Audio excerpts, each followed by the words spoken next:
Bismillahirrahmanirrahim. Assalamualaikum warahmatullahi wabarakatuh. Saya Muhammad Tantowi dari jurusan Hukum Ekonomi Syariah semester 4. Ingin menjelaskan tentang teori dan hukum penghimpunan dana dan teori dan hukum pembiayaan, di mana teori dan hukum penghimpunan dana dibagi menjadi dua, yaitu melalui titipan atau wadiah dan melalui investasi atau mudharabah. Kemudian teori dan hukum pembiayaan dibagi menjadi tiga, yaitu ada modal kerja, investasi, dan konsumsi. Selanjutnya teori dan hukum penghimpunan dana melalui titipan, yaitu Bang Muhammad mengartikan bahwa wadiah sebagai titipan murni yang dengan seizin penitip boleh digunakan bank. Titipan murni ini biasanya berbentuk seperti surat berharga seperti uang, barang, dokumen, surat berharga. Bank sebagai penerima titipan dapat menggunakan biaya penitipan tersebut atas dasar dalam menjaga barang atau uang titipan. Kemudian jenis-jenis wadiah dibagi menjadi dua, yaitu wadiah yad al-amanah dan wadiah yad damanah. Bank syariah dapat memberikan bonus kepada penitip dengan syarat bonus merupakan kebijakan dari bank sebagai penerima titipan. Kemudian bonus tidak disyaratkan sebelumnya dan jumlah yang diberikan baik dalam persentase maupun nominal tidak ditetapkan di muka. Penerima titipan atau bank tidak boleh menyatakan atau menjanjikan imbalan dan keuntungan apapun kepada pemegang rekening wadiah. Jenis produk pendanaan berdasarkan konsep dibagi menjadi dua. Yang pertama yaitu tabungan wadiah atau simpanan yang penarikannya hanya dapat dilakukan menurut syarat tertentu yang disepakati, tetapi tidak dapat ditarik dengan cek atau alat yang dapat dibersamakan dengan itu. Yang kedua yaitu tabungan giro. Giro adalah simpanan yang penarikannya dapat dilakukan setiap saat dengan menggunakan cek. Selanjutnya tentang teori dan hukum penghimpunan dana melalui investasi. Dalam pasal 1 ayat 1 Undang-Undang Nomor 21 Tahun 2008 tentang Perbankan Syariah atau UPS, perbankan syariah adalah segala sesuatu yang menyangkut tentang bank syariah, mencakup kelembagaan, kegiatan usaha, serta cara atau proses dalam melaksanakan kegiatan usahanya. Dalam sistem operasionalnya, bank syariah menggunakan sistem non-bunga melalui transaksi yang menggunakan sistem profit and loss sharing, yaitu bagi hasil, keuntungan, dan kerugian yang terjadi ditanggung oleh kedua belah pihak, yaitu mudarit dan sohibul mal. Bank syariah menawarkan berbagai produk yang lebih bervariatif dibandingkan bank konvensional, baik dari produk akad jasa, akad penghimpunan dana, maupun akad penyaluran dana.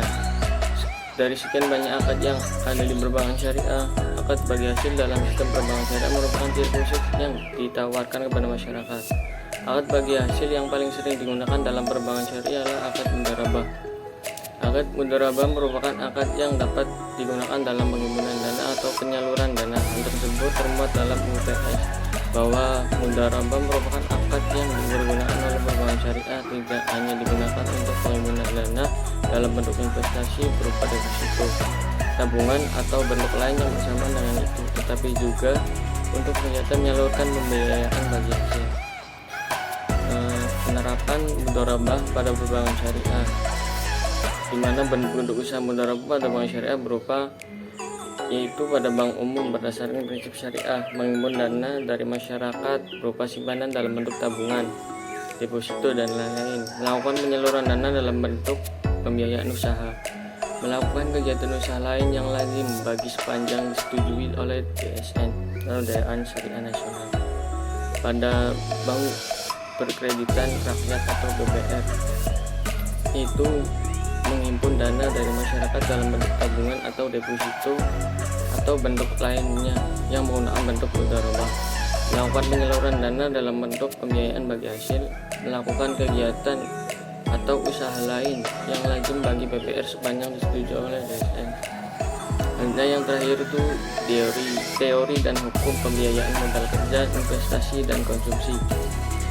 Pembiayaan modal kerja merupakan jenis pembiayaan yang merupakan kombinasi dari pembiayaan likuiditas, pembiayaan piutang, dan pembiayaan persediaan, baik itu persediaan bahan baku, persediaan barang setengah jadi dan persediaan barang jadi. Berdasarkan akad yang digunakan dalam produk pembiayaan syariah, jenis pembiayaan modal kerja dapat digolongkan menjadi 5 macam, yaitu yang pertama pembiayaan modal kerja mudharabah, yang kedua pembiayaan modal kerja istisna, yang ketiga pembiayaan modal kerja salam, yang keempat pembiayaan modal kerja murabahah, yang kelima pembiayaan modal kerja ijarah. Yang kedua yaitu pembiayaan investasi. Investasi adalah tujuannya yaitu rehabilitasi serta ekspansi dari usaha-usaha produktif seperti pembiayaan pembelian, pembangunan tempat usaha, pembelian mesin, serta kendaraan operasional. Ciri-ciri investasi yaitu untuk menggunakan barang-barang modal, mempunyai perencanaan alokasi dana yang selaras dan matang, berjangka waktu menengah dan panjang. Melihat luasnya aspek yang harus dikelola dan dipantau, maka investasi bank syariah dapat dilakukan dalam dua jenis transaksi, yaitu mudharabah dan musyarakah. Yang terakhir itu pembiayaan konsumsi. Pembiayaan konsumsi yaitu pembiayaan yang digunakan untuk memenuhi kebutuhan konsumsi yang akan habis digunakan untuk memenuhi kebutuhan. Pembiayaan konsumsi diperlukan untuk penggunaan dana atau nasabah yang memiliki kebutuhan konsumsi.